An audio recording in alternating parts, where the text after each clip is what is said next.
गोष्ट वेळोवेळी जाहीर कार्यक्रम, माझे जे प्रवास होत राहतात, तिथल्या काही सभा बैठकी कार्यक्रम तिथे सांगितलेली पण आहे.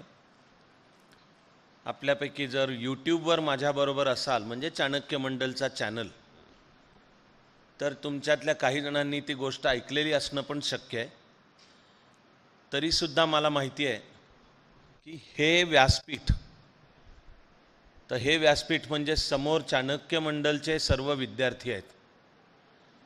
आपण एक शैक्षणिक संघटना आहोत आणि कुणावरच इथे येण्याचं कसलंच बंधन असत नाही. म्हणजे जे येतात ते स्वतःच्या मनानी आणि स्वतःच्या पायानी येतात. तर जी गोष्ट मी एरवी जाहीरसुद्धा सांगतो, ती सांगण्याची सगळ्यात उत्तम जागा ही आहे. तुम्ही जर आपल्या देशातल्या प्राचीन काळापासून कथा कहाण्या वाचत ऐकत आलात, तर तुम्हाला दिसेल की त्यांची सुरुवात एका समान पद्धतीनेच असते. फार तर त्याच्या दोन व्हर्शन्स, आवृत्ती आहेत दोन. एक असते, कोणे एकेकाळी काशी नगरी येथे अमुक अमुक राजा राज्य करीत असताना एकदा काय झाले. दुसरी सुरुवात असते, एक राज्य होतं, तिथे एक राजा होता, एक राणी होती, एक आटपाट नगरी होती. माझं वाक्य चुकलं खरं, म्हणजे यायला पाहिजे ते वाक्य, एक आटपाट नगरी होती, तिथे एक राजा राज्य करीत होता. राजा चांगला होता, राणी चांगली होती, पण पासून गोष्ट पुढे चालू होते. आपल्या देशातल्या ह्या गोष्टीला पुढे दोन वाटा फुटतात.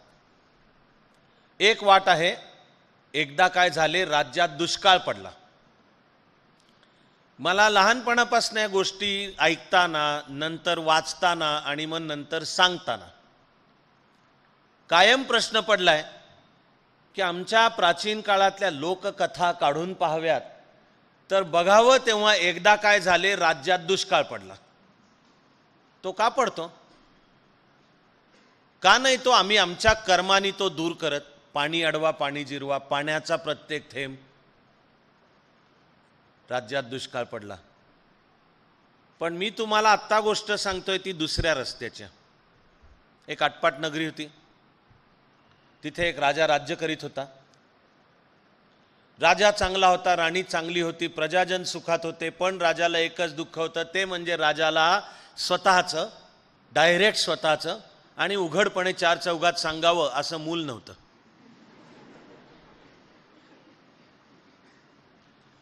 त्या राजाच्या वैद्यानी सांगितलं की महाराज, आपला अंतकाळ जवळ आलेला आहे, निर्वानिर्वीची भाषा आहे की काहीतरी तयारी करा. आता राज्याला वारसच नाही की हो.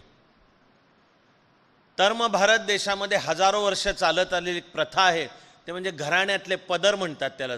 नातेवाईक, दूरचे जवळचे, असा कुठला तरी एक पदर शोधा आणि त्यातल्या एखाद्या चुणचुणीत मुलाला दत्तक घ्या, त्याला लहानपणापासून शिक्षण द्यायचं राजा होण्यासाठीचं. म्हणून राजानी चहू ओर फरमान सोडलं होतं आणि नीट शास्त्रशुद्ध शोध घेऊन ठिकठिकाणची घराणी कळली होती की ह्यांचं नातं आहे. तसं त्या राजघराण्याची एक शाखा महाराष्ट्रातल्या एका जिल्ह्यातल्या एका अतिशय छोट्या खेडेगावामध्ये शेतकरी म्हणून राहत होते. ते पूर्वजांच्या पराक्रमाच्या कहाण्या माहिती होत्या. उदाहरणार्थ हे घराणं पानिपतावर लढलं होतं भारताच्या सार्वभौमत्वासाठी, केवळ मुघल बादशाहसाठी नाही, तो शिवाजी महाराजांचा वारसा. पण आता गरिबी आली होती, छोटी झोपडी होती आणि 2 गुंठे जमीन होती फक्त. झोपडीच्या भिंतीवर पूर्वजांची गंजलेली तलवार पण होती की आपलं घराणं कोणतं. आणि राजाने जेव्हा सांगितलं की ते शोधा, त्यावेळेला दिसून आलं की हे घराणं आणि त्यातली 3 मुलं आहेत, एक 11 वर्षाचा, एक 8 वर्षाचा, एक 6 वर्षाचा. तर मग राजाचा निरोप सुटला. तो ज्या जिल्ह्यामध्ये हे गाव होतं त्या जिल्ह्याच्या कलेक्टरला निरोप गेला. कलेक्टरनी स्वतःची गाडी पाठवली आणि कारकुनाला सांगितलं की त्याच्या 3 मुलांना घेऊन ये. तुम्ही इथे पुण्यात असलात बसलेले तरी कल्पना करा की एकदम दारामध्ये कलेक्टरचीच गाडी. त्यावेळेला तर लाल दिवा पण असायचा. तुम्हाला नाही, आता ठेंगा आम्हाला मिळाला, त्यामुळे तर आणखी डबल आनंद आहे की तुम्हाला नाही. पण प्रत्यक्षातली गोष्ट स्वातंत्र्यपूर्व काळातली आहे.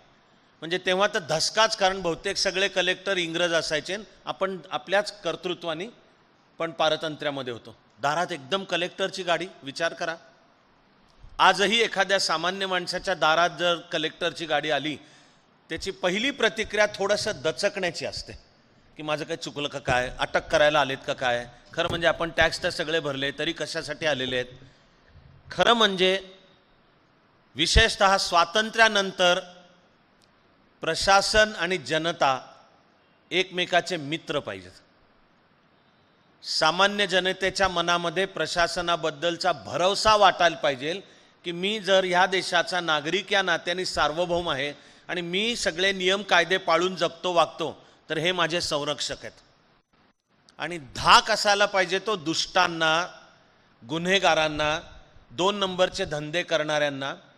आज हे वाक्य बोलण्यामध्ये मला अजिबात सुख नाही आहे, कारण मी स्वतःकडे सुद्धा एक IAS अधिकारी म्हणून पाहतो. ते माझ्या मनातनं कधी जात नाही. स्वातंत्र्यानंतरच्या आता 73 होत असलेल्या वर्षांमध्ये प्रशासन आणि जनता एकमेकाचे मित्र बनू शकलेले नाही आहेत. जनतेच्या मनात प्रशासनाबद्दल जो भरोसा पाहिजे एक व्यवस्था म्हणून, त्यातले काही व्यक्ती नाही. आपल्याला कार्यकर्ता अधिकारी व्हायचंच आहे, मग आपलं काम तसं. मी म्हणतो व्यवस्थेबद्दलचा भरोसा. दुर्दैव आहे आणि फार आनंद नाही मला हे म्हणण्यात की अजून तसा भरोसा नाही. पण गोष्ट तर स्वातंत्र्यपूर्व म्हणजे जेव्हा कलेक्टर म्हणून म्हणजे जणू जिल्ह्याचा राजाच, आणि आता त्याचीच गाडी आली आहे आणि त्या गाडीतनं कारकून उतरला आणि या शेतकरी दादाला म्हणलं ए चले ए असंच, अरे जारेच ए मध्येच, म्हणजे पुन्हा ए तुला कलेक्टरच. ह्या कारकुनालाही माहिती नव्हतं काय.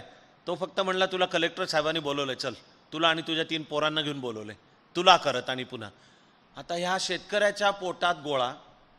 तो बिचारा 2 गुंठे जिरायती जमीन, जिरायती म्हणजे पावसावर अवलंबून, आणि घरामध्ये 2 गाई गुरं होती, तेवढी घेऊन सकाळी शेतावर जायचं आहे, दिवसभर राबायचं आहे. एरवीचा तर त्याचा वेश फक्त नेसलेली एक लंगोटी, आणि महाकष्टाने वर्षभर पै बाजूला काढून दिवाळीच्या दिवसात कधीतरी तो स्वतः करता एक धोतर जोडी, कारभारणी करता लुगडं, आणि आपल्या पोरांच्या करता नवे कपडे, तंग तुमान आणि कुर्ता.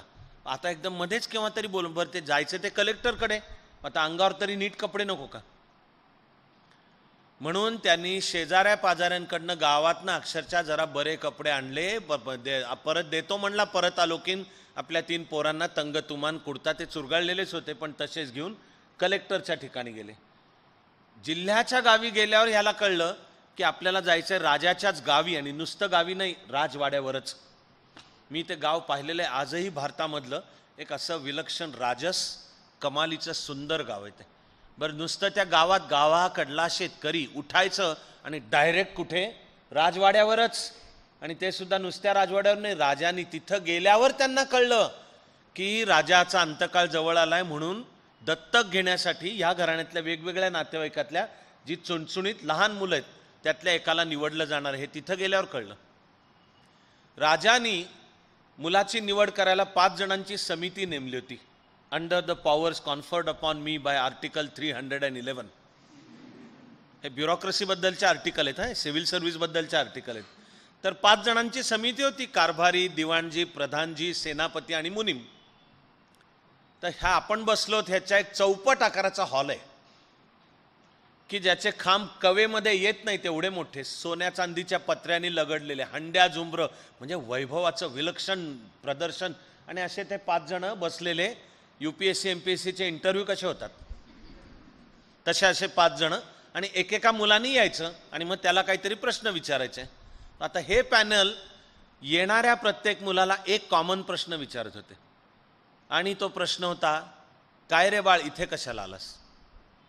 आणि मग आधीचा मुलगा बाहेर पडला की बाहेरचे पालक त्याच्यावर झडप घालायचे, तुला काय प्रश्न विचारले, ते तुमच्या मॉक इंटरव्ह्यूमध्ये झाले होते का. नसले तर आपल्या मुलाला सांगत होते, धांदरटपणा करू नको, इकडे लक्ष दे, या प्रश्नाचं उत्तर असं दे, असं सगळं नीट चाललेलं होतं. केव्हा तरी ह्या कामामध्ये आधी थोरला मुलगा आला 11 वर्षाचा, आणि केव्हा तरी मायेनी बोलत ह्या पॅनेलचा त्याच्या मुलाखतीच्या दरम्यान यायचा तो प्रश्न आला, काय रे बाळ इथे कशाला आलास. त्यांनी खांदे उडवले, म्हणला कोण जणू, बा म्हणला म्हणून आलो. कोण जणू काय, मला काय माहिती कशाला आलोय, वडिलांनी सांगितलं म्हणून आलो. कोण जणू, बा म्हणला म्हणून आलो. परत थोड्या वेळाने केव्हा तरी आधी तो धाकटा मुलगा 6 वर्षाचा, तो तर असं तोंडात बोट घालून असं डोलतच उभा होता. त्याला जेव्हा विचारलं काय रे बाळ इथे कशाला आलास, तो वळला आणि पळूनच गेला तिथून. करत करत दिवस संपत आला. शेवटचा एक उरला होता मुलगा. आणि दिवसभर पोटात अन्नाचा कणसुद्धा नाही ह्या बाहेर असलेल्या शेतकरी दादासकट त्याच्या पोरांना. त्याची टर्न आली, तो मुलगा आतमध्ये आला, तर असे जर मानलं की 5 जण असे बसलेले होते, तर तिथे बाजूला पण एका उंच आसनावर राजाची पत्नी त्यांना वहिनी साहेब म्हणत असत. तर वहिनी साहेब बसलेल्या होत्या. आता हा जो मधला म्हणजे 8 वर्षाचा मुलगा दरबार हॉलमध्ये असा प्रवेश करून येतोय समोर, तो डायरेक्ट पहिलाच प्रश्न, दुसरं तिसरं काहीही नाही, पहिलाच प्रश्न वहिनी साहेबांनीच केला त्या मुलाला डायरेक्ट, काय रे बाळ इथे कशाला आलास? आणि या मुलांनी डावा पाय पुढे आणि उजवा पाय मागे ठेवून छातीवर हात ठेवून उत्तर दिलं, राजा व्हायला आलोय.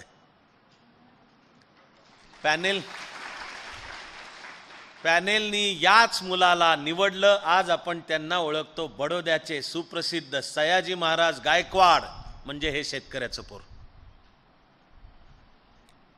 ज्या सयाजी महाराजांनी स्वतःमधला राजा ओळखला, तो स्व ओळखून आपल्या क्षेत्रातली उत्तमता आणि प्रतिभा त्यांनी साध्य केली. तेव्हा सयाजी महाराज एक उत्तम प्रशासक होते, समाज सुधारक होते, थोर विचारवंत होते, स्वातंत्र्य चळवळीतले होते. त्यांनी आपला स्व ओळखला आणि इतरांना सुद्धा स्व ओळखायला व्यवस्था आपल्या दरबारामध्ये केली.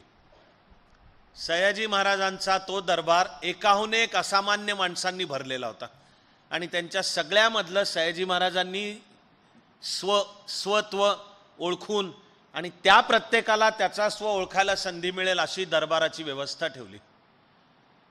पहिल्यांदा क्रांतिकारक आणि नंतर थोर योगी झालेले अरविंद भारतात परतले, तेव्हा सयाजी महाराजांच्या दरबारामध्ये ते अधिकारी होते. शास्त्रीय संगीताला फार मोठी चालना सयाजी महाराजांनी दिली. तर ज्यांचं नाव निघालं की असं करायचं असतं, त्या सुप्रसिद्ध हिराबाई बडोदेकर सयाजी महाराजांच्या दरबारातल्या गायिका होत्या. अरविंद घोष पुढे जे योगी बनले, त्यांचे गुरु सुद्धा त्यांना सयाजी महाराजांच्या दरबारातच भेटले, ते होते विसाजी भास्कर लेले. या भारताचा एक असा महान थोर सुपुत्र की ज्याचं एकमेव पाप होतं, तो महार नावाच्या जातीत जन्माला आला होता, तुमच्या माझ्या नरडीभोवतीचा फास. पण त्या बाबासाहेब आंबेडकरांच्या मधली असामान्य बुद्धिमत्ता ओळखून सयाजी महाराजांनी दिली होती स्कॉलरशिप, आधी लंडन आणि नंतर अमेरिकेमध्ये कोलंबिया विद्यापीठामधून PhD करण्यासाठी अर्थशास्त्र विषयात. आणि बाबासाहेब अर्थशास्त्र विषयात सुद्धा एवढे असामान्य की त्यांच्या त्या अमेरिकेतल्या PhDच्या गाईडनी सलाम केला बाबासाहेबांना की हा माझा विद्यार्थी माझ्यापेक्षा हुशार आहे, मी काय ह्याला इकॉनॉमिक्स शिकवणार. बाबासाहेब आंबेडकरांचा PhDचा विषय सुद्धा आजच्या तारखेला महत्त्वाचा आहे, असा आहे रुपयाचा प्रश्न, द क्वेश्चन ऑफ रुपी, ह्याच्यावर. त्या बाबासाहेबांच्यातलाही स्व ओळखून सन्मानाने आपल्या दरबारात वर्ग 1 क्लास 1ची पोस्ट मिलिटरी अटॅची दिलेले सयाजी महाराज. आपल्यातला स्व असा ओळखलेले की 1911 मध्ये ब्रिटिशांनी राजधानी कलकत्त्याहून दिल्लीला नेली. 1911 पर्यंत राजधानी कलकत्ता होती, 1911 मध्ये ती दिल्ली करण्यात आली. त्यावेळचा व्हॉइसरॉय म्हणजे लॉर्ड हार्डिंग्स. त्या हार्डिंग्सच्या डोक्यातून एक सुपीक कल्पना बाहेर आली की जसा मुघल सम्राटाचा राज्याभिषेक होतो तसा राज्याभिषेक आपला व्हायला पाहिजे दिल्लीमध्ये आणि तशी मिरवणूक काढायला पाहिजे. तर मग मुघल सम्राटाचा होताना असा मध्ये हत्तीवर तो बसलेला असायचा आणि मग भारतातले त्याच्या हाताखालचे सगळे सरदार यांनी नंगे पाव, पायात जोडे काही घालायचे नाहीत आणि हातात तलवार घेऊन त्याच्या पुढे किंवा मागे चालायचं, हे आम्ही तुमचे कसे मांडलिक आहोत हे दाखवण्याकरता.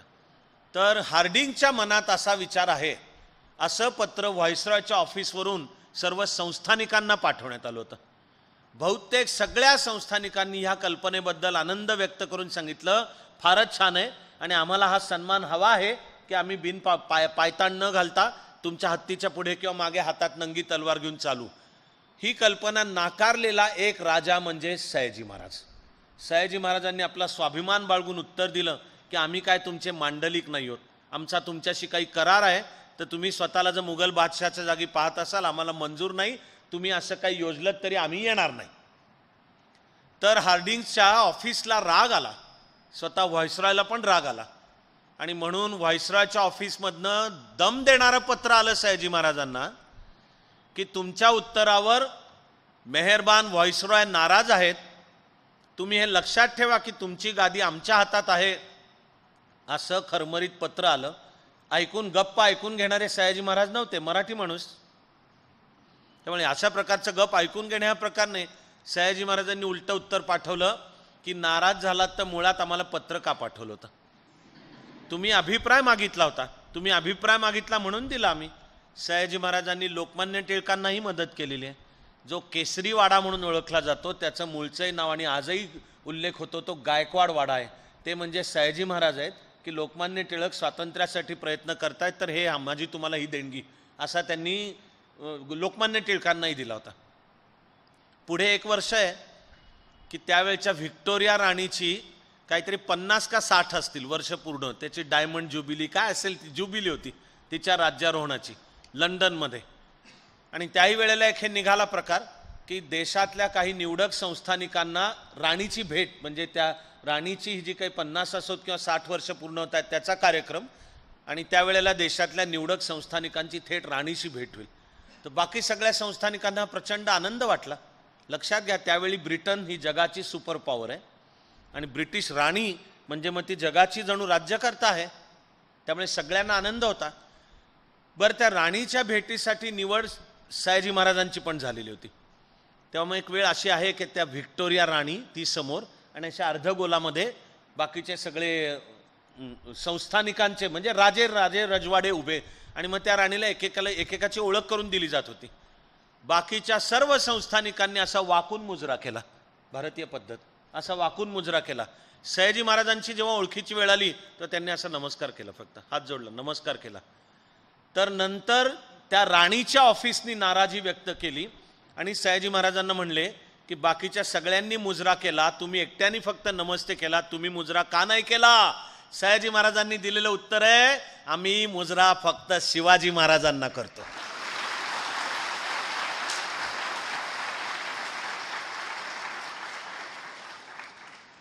सगळा प्रवास सुरू होतो काय रे बाळ इथे कशाला आलास या प्रश्नाने.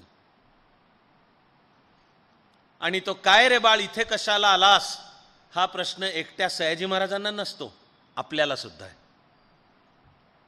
जीवन दर क्षणाला प्रत्येकाला हा प्रश्न विचारत असतं.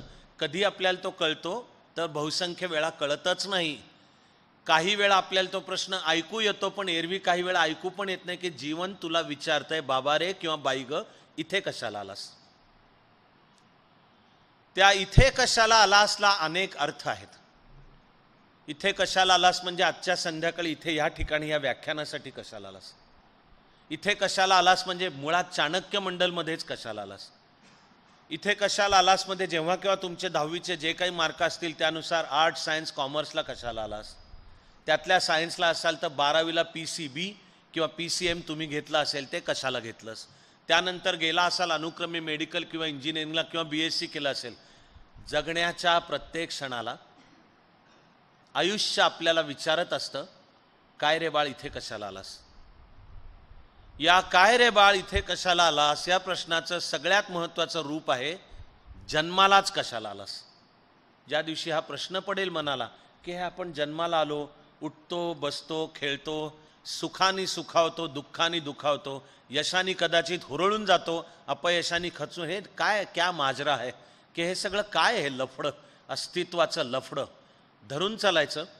की ज्या दिवशी हा प्रश्न पडेल तो प्रश्न आहे कोहम. कोहम, मी कोण, जन्माला आलो म्हणजे काय आणि हे जगणे म्हणजे काय समजून चालायचं की आपल्याला जाग यायला सुरुवात झाली. तो कोहमनी सुरू होणारा प्रवास मला हे निश्चित कळलंय की सोहमपर्यंत पोचतो. या साऱ्या विश्वाचं जे एकच एक चैतन्य आहे तेच तू आहेस. त्या चैतन्याचंच एक प्रकटीकरण तू आहेस. पण नुसतं असून नाही चालत, ते कळावं लागतं. ते आपल्यामधलं चैतन्य ओळखणे म्हणजे स्वची ओळख. आणि मग जीवन घडवायचं म्हणजे या स्वची ओळखच्या प्रवासात असायचं आहे. म्हणजे कॉन्शियसनेसला महत्त्व आहे. जगतात सगळेच. जन्माला आल्यानंतर आयुष्याच्या त्या त्या टप्प्याला जे करायचं ते करत करत एके दिवशी जातात सगळे.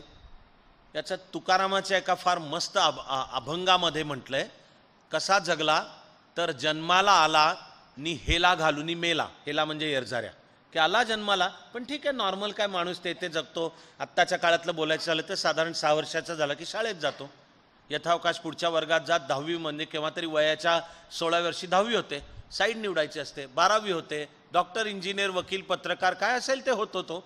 मग त्याचं लग्न होतं, मग मुलं बाळ होतात. मुलं बाळ असती, त्यांना काय कळते, होतातच ती. आणि मग त्या मुलं बाळांच्या सांभाळण्याकरता सगळं करायचं. असं करत एके दिवशी जायचं आहे, जन्माला आला नि हेला घालून मेला. पण त्या जन्मामध्ये ज्याला पडेल हा प्रश्न की हे काय प्रकार आहे, मी जन्माला आलो, हा काय फाउंडेशनला आलो, प्रिपरेटरीला आलो, UPSC MPSCला आलो, मला द्यायची आहे स्पर्धा परीक्षा. UPSCच्या बहुसंख्य जणांना IAS हवा असणार आहे, मिळो ती ही शुभेच्छा जरूर आहे. पण ह्याच्या सगळ्याच्या मागे काय आहे? ज्या दिवशी जीवनाबद्दलचा हा प्रश्न पडेल, समजून चालायचं की कोहमकडून आपली सोहमकडची वाटचाल चालू झाली. या वाटचालीचंच नाव आहे स्वची ओळख. तेव्हा राजा व्हायला आलो उत्तर देणारे सयाजी महाराज असू द्यात, त्यांच्या दरबारातले सर्व कर्तबगार व्यक्ती असू द्यात, आणि ही ज्यांच्या गोष्टी सांगेपर्यंत मध्यरात्रसुद्धा होऊ शकेल अशा अनेक, उद्या कधीतरी ती तुमची गोष्ट असू द्या, या सगळ्यांचा प्रवास स्वची ओळखणी सुरू झाला. आणि तो जाऊन भिडला त्यांच्या निवडलेल्या क्षेत्रात उत्तम आणि प्रतिभावंत असणे. Excellence and creativity in one's own chosen walk of life. त्या उत्तमता आणि प्रतिभेसाठी मात्र तपश्चर्या करावी लागते. आणि खरंच ती एकाच वेळी आनंददायकही आहे आणि तरीही कठोर सुद्धा आहे. तिला पर्यायच नाही काही दुसरा.